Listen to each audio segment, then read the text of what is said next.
pessoal, bem-vindo ao meu canal, bem-vindo ao seu canal, bem-vindo ao nosso canal, bem-vindo a mais um vídeo aqui. E hoje eu vou falar sobre as 3 transformações que o poder do Evangelho irá causar em sua vida e na minha vida e na vida de todos que conheçam o Evangelho, que recebem o Evangelho em sua vida. Então já vai deixando seu like, já vai se inscrever no meu canal e bora lá! Bem, eu queria começar aqui com Romanos capítulo 1, versículo 16, antes de a gente começar os 3 pontos. Porquanto não me envergonho do Evangelho, porque o Evangelho é o poder de Deus para a salvação de todo aquele que crê. Então, temos que começar aqui o quê? Que o Evangelho é o poder de Deus para a salvação de todos aqueles que creem. O Evangelho é o modo como Deus salva a humanidade, é o modo como Deus cura a humanidade. Por isso que o Evangelho é tão importante na minha vida, na sua vida e na nossa vida. Agora vamos lá partir para o primeiro ponto. O primeiro ponto aqui, a primeira transformação que o Evangelho vai trazer na minha vida e na sua vida é o que?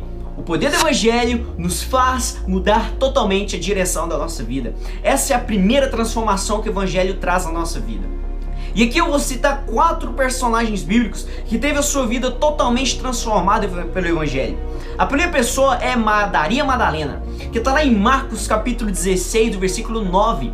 Lá ela tinha 7 demônios, até que Jesus encontra ela e Jesus expulsa esses demônios dela. A partir daquele momento, quando ela encontrou o Evangelho, quando ela encontrou Jesus, a vida dela não foi a mesma e ela começou a seguir Jesus. Ela começou a ser uma seguidora de Jesus e a vida dela mudou completamente. A segunda pessoa que teve a sua vida transformada pelo Evangelho é o que? O demoniado de Gadareno. Lá em Marcos capítulo 5, a partir do versículo 8 a partir do versículo 1 ao versículo 8, lá diz sobre a história dele. Ele era um endemoniado que vivia nos cemitérios, que vivia se apedrejando, que vivia atormentando as pessoas. Ele tinha um espírito maligno dentro de si. Ninguém conseguia prendê-lo, nem as correntes que as pessoas colocavam nele conseguiam segurá-lo. O cara arrebentava as correntes. Só que ele encontrou Jesus. E quando ele encontrou Jesus, Jesus transformou a vida daquele homem. Quando o povo chegou para escutar Jesus e viu aquele demoniado antes, sentado perto de Jesus, com roupas todo limpo e são, as pessoas falaram: ué, mas o que aconteceu? O Evangelho transformou a vida daquele homem. A terceira pessoa que foi transformada pelo Evangelho foi quem? O Zaqueu, o cobrador de impostos, que está lá em Lucas capítulo 19, versículo 8. Lá ele tem a sua vida transformada. Zaqueu era um cobrador de impostos e naquela época os cobradores de impostos, eles não tinham uma boa fama perante o povo. Naquela época os cobradores de impostos não tinham uma boa fama. E quando Jesus encontrou ele, quando ele encontrou Jesus, ele teve a sua vida transformada. Ele deixou de ser cobrador de impostos. Então aquele homem teve a sua vida transformada. A quarta pessoa e última é o apóstolo Paulo. O apóstolo Paulo está lá descrito em Atos capítulo 26. Apóstolo Paulo, antes ele se chamava Saulo e ele perseguia a igreja. Ele tinha raiva dos cristãos. Ele perseguia todos os cristãos, até que ele encontrou Jesus e ele teve a sua vida transformada. E ele foi um dos maiores pregadores do Evangelho.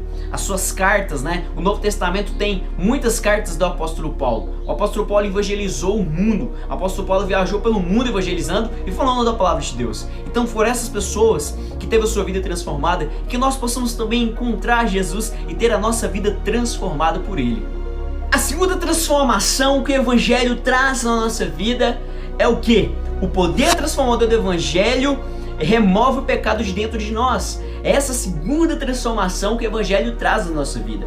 Lá em João, capítulo 8, versículo 34, diz o seguinte: digo-lhes a verdade, todo aquele que vive pecando é escravo do pecado. Aqui Jesus dizendo que aquele que vive pecando é escravo do pecado. Lá em Romanos também, Romanos capítulo 6, versículo 22, versículo 23, diz o seguinte: mas agora, tendo sido libertados do pecado e tendo-vos tornado servos de Deus, tendes a vosso fruto para a santificação e por fim a vida eterna. Aqui o Evangelho ele transforma a nossa vida, removendo o pecado de nós. Lucas, então eu não vou ter pecado mais? Não, a diferença é que quando nós pecarmos, nós vamos nos arrepender. Essa é a diferença. Ninguém consegue viver santo, ninguém consegue viver sem pecar. A única diferença é que quando nós pecamos, nós nos arrependemos perante Jesus, nós chegamos ao Senhor Jesus e falamos: Senhor, nos perdoe pelos nossos pecados. Eu quero que o Senhor me ajude a melhorar. Essa é a grande diferença. Porque tem pessoas que pecam e aquilo é normal. Ah, mentir é normal. Ah, eu falei mal de outra pessoa, é normal. Ah, eu maltratei outra pessoa, é normal isso na minha vida. Então o pecado, ele é removido da nossa vida nesse sentido. Nós temos que nos arrepender diariamente. Então essa é a transformação que o pecado traz, essa a transformação que o evangelho traz na nossa vida. Olha só, a transformação que o pecado traz. Não, o pecado não transforma nada, o pecado só piora as coisas. Então que nós possamos o quê?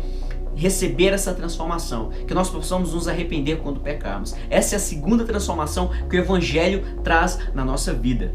A terceira transformação que o evangelho traz na nossa vida é o quê? O poder do evangelho em nossas vidas garante-nos uma herança eterna. Agora chegou o último ponto, a última transformação que o evangelho traz na nossa vida. E eu vou ler aqui 1 Pedro, capítulo 1, versículo 3, versículo 4. Olha o que diz lá. Bendito seja o Deus e Pai de nosso Senhor Jesus Cristo, que conforme a sua abundante misericórdia nos gerou novamente para uma esperança viva pela ressurreição de Jesus Cristo dentre os mortos, para uma herança incorruptível, imaculada e que não desvanece, reservado no céu para nós. Então, o poder do evangelho traz uma herança eterna, a vida eterna para nós. Quando nós recebemos o evangelho, quando recebemos o Senhor Jesus em nosso coração, logo nos tornamos filhos de Deus e logo nos tornamos receptíveis, recebemos essa herança do Senhor, a herança da vida eterna. Olha só o que o evangelho faz na nossa vida. Olha o que eu escrevi aqui. Para todos aqueles que passam uma transformação pelo poder do evangelho em suas vidas, recebendo a Cristo, conhecendo e obedecendo, santificando-se e amando, Deus tem essa herança eterna que nunca acabará. Então essa terceira transformação que o evangelho faz na nossa vida, que nós possamos receber esse evangelho para que nós possamos herdar a vida eterna. A morte não vai nos vencer. A morte não vai vencer nem eu, nem você. Por isso que nós temos que ajuntar tesouros no céu, assim como Jesus diz. Pois lá a traça não corrói, a traça e a ferrugem não corrói, lá não há ladrão para roubar. Então que nós possamos ajuntar tesouros no céu. E para concluir aqui, eu queria deixar uma pergunta para você. Você já foi transformado pelo poder do evangelho em sua vida? Essa é a pergunta que eu deixo aqui para você. Se você quer que o evangelho transforme a sua vida, se você quer ser transformado pelo evangelho, eu convido você, ao final desse vídeo, você orar e pedir para o Senhor e falar: Senhor, eu quero que minha vida seja transformada, e orar para que o evangelho transforme a sua vida, assim como transformou daquelas pessoas, para que o evangelho possa fazer você, possa tirar o pecado de você, você possa conseguir vencer o pecado, e para que você possa herdar a vida eterna. Então é isso que eu deixo aqui para você. Receba o evangelho para você ser transformado. Aonde Jesus passava e deixava as boas novas, a vida daquelas pessoas não era a mesma. Então é isso que eu deixo aqui para você. Se você gostou desse vídeo, peça o seu like, peça sua inscrição e peço que você compartilhe com mais pessoas para que elas possam conhecer a transformação que o evangelho traz em nossa vida.